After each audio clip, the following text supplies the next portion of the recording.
कौन थी शबरी? भगवान राम ने क्यों खाए थे जूठे बेर? जाने पूरी कहानी।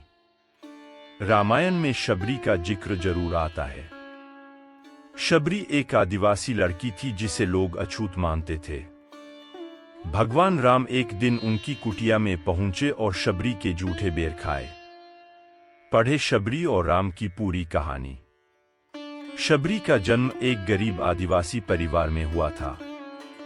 उसे अछूत माना जाता था। शबरी के माँ बाप ने उसका विवाह ऐसे व्यक्ति से तय किया जो शराब के नशे में चूर रहता था। मांसमदिरा के अलावा उसे कुछ नजर नहीं आता था।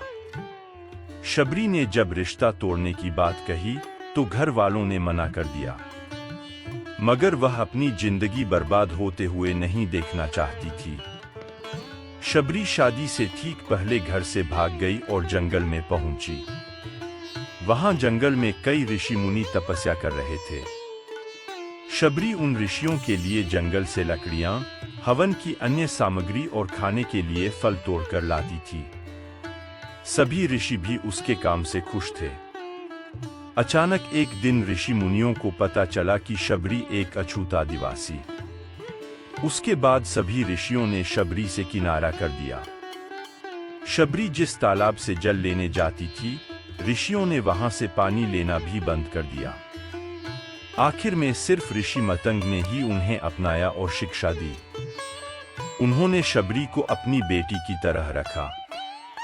जब वे बूढ़े हो चले तो उन्होंने शबरी को पास बुलाया और कहा कि एक दिन भगवान राम तेरी कुटिया में आएंगे और खुद तुम्हें इस संसार से मुक्त करेंगे।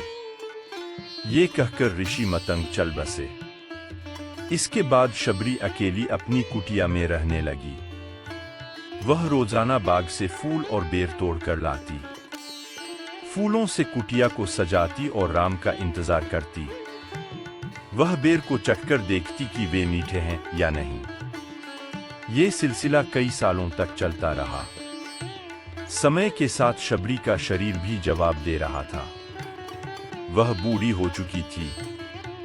एक दिन राम अपने छोटे भाई लक्ष्मण के साथ सीता की खोज में वन में भ्रमण कर रहे थे। राम को प्यास लगी तो उसी तालाब के पास पहुंचे।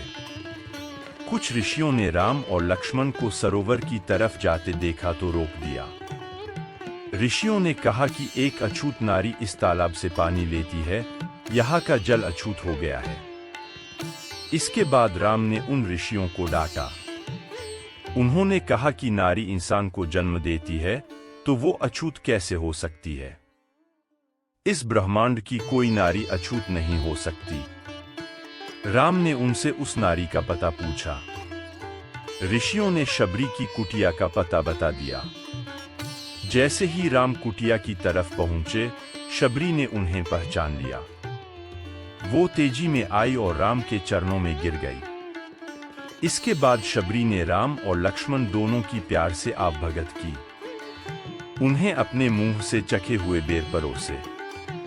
राम ने खुशी खुशी बेर खा लिए, मगर लक्ष्मण ने कहा कि ये बेर शबरी के जूठे हैं, इसे कैसे खा सकते हैं? इस पर राम ने कहा कि ये जूठे नहीं बल्कि मीठे बेर हैं। इसमें मां शबरी का प्यार है। इसके बाद शबरी ने भगवान राम से देह त्याग की इच्छा जताई।